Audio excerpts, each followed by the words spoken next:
I just got back to my garden after 4 days away during a heat wave, and I'm going to show you how things are going as I see things for the first time. First up, a lot of these cosmos did get fried. There are still some good flowers on there, and interestingly enough, there's some green lacewing eggs on the edges of some of these. Moving along over here to my serranos, these are looking better than ever. Peppers love to be absolutely cooked, and we've even got some nice colorful ripe serranos like that red one in there. My 2 cucumber plants easily doubled if not tripled in size in the time since I was gone, and they are in dire need of some trellising, but looking pretty good. And ooh, this is exciting. These are 3 of the purple tomato. With the lighting, they look a little brown right now. If we look over here, that's looking like a nice purple, or I think it will in the daylight. This funny looking little overwintered habanero is finally producing some good fruit, so that's exciting. And I transplanted this tomatillo right before I left, and it's alive, so that's a win. Similarly, these 2 purple tomato seedlings I transplanted shortly before I left, and they're looking great. And these purple tomatoes over here, these are purple Romas from row 7, and they're looking pretty great. My overwintered sun gold is not the prettiest looking plant, but it's producing a ton of fruit, so I'm pretty happy with it. And its cousin next door is also producing pretty nicely. Oh, now just look at this. This is a whole stack of purple tomatoes, so we're going to be able to actually do a real intense taste test with all these. Moving right on over, my cucamelons,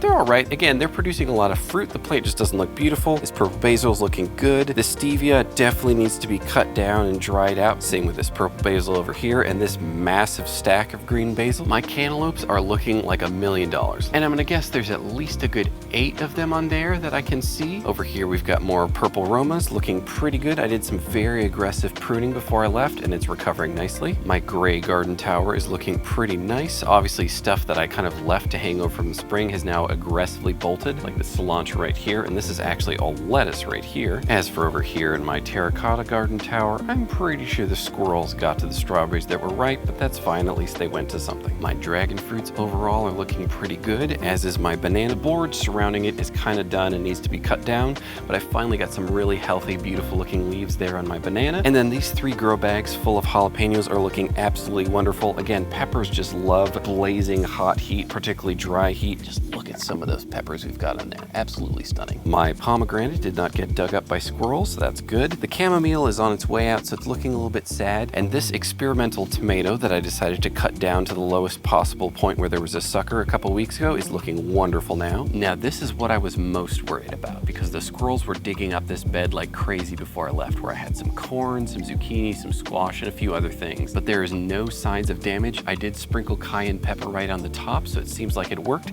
And just look at all that zucchini over here. My goal is to have it trellis up onto the cedar trellis, and things are going pretty good. Over here, we've got some tulsi, some hollyhocks, and some other stuff. This hoja santa is finally looking really beautiful and making giant leaves. Same thing over here with my other herbal bed. We've got some mullein, evening primrose, some lemon balm. Everything's looking pretty good. There's a tiny little dig right here from a squirrel, but it's so small that it didn't damage anything, so I'm fine with that. My loofah is looking amazing, but I am not going to be walking through this arch because at night some giant spiders like to post up in here, and while I appreciate them for their service, I don't want them to service my face. This bed of misfits and overwintered peppers is looking good, i.e. no squirrels dug things up, and our little hibiscus right here is not dead despite the heat wave and being in a less irrigated spot of the garden, so that's good. Now this right here makes me so proud. I planted a ton of cut and come and again zinnias all across my yard, and I've been slowly weaning them off daily watering, and despite not getting any direct water for 4 days, they are thriving, which means they are ready for the super heat wave that's coming this week. Here's another patch over here. This one didn't fare quite as well, but there's still some seedlings in there. Strawberry patch is looking good. These zinnias and goodies are also looking pretty good. And over here, here's another patch of them. Again, all green, not wilted, and I'm so stoked about that. This patch over here also looks absolutely stunning. I really thought I would start to thin back, but it's just growing like a giant meadow. As for the citrus on my front porch, this lemon is looking wonderful, but I see something over on my lime that I'm not super stoked about. Thankfully, the little tree itself is looking fine, but the squirrels just love digging up right here. Thankfully, they're not digging right in the middle of the planter, but it's still super annoying and certainly pretty ugly. All my little container plants are looking pretty good. And now check this out. I set up this garden grid just before I left, maybe a few hours before, to make sure that all these ashwagandha seedlings and peppers wouldn't fail, and everything looks super good, super alive, and I am very excited. And finally, let's take a moment to appreciate this spider that's absolutely decimating a June bug. Now that is my kind of beneficial insect.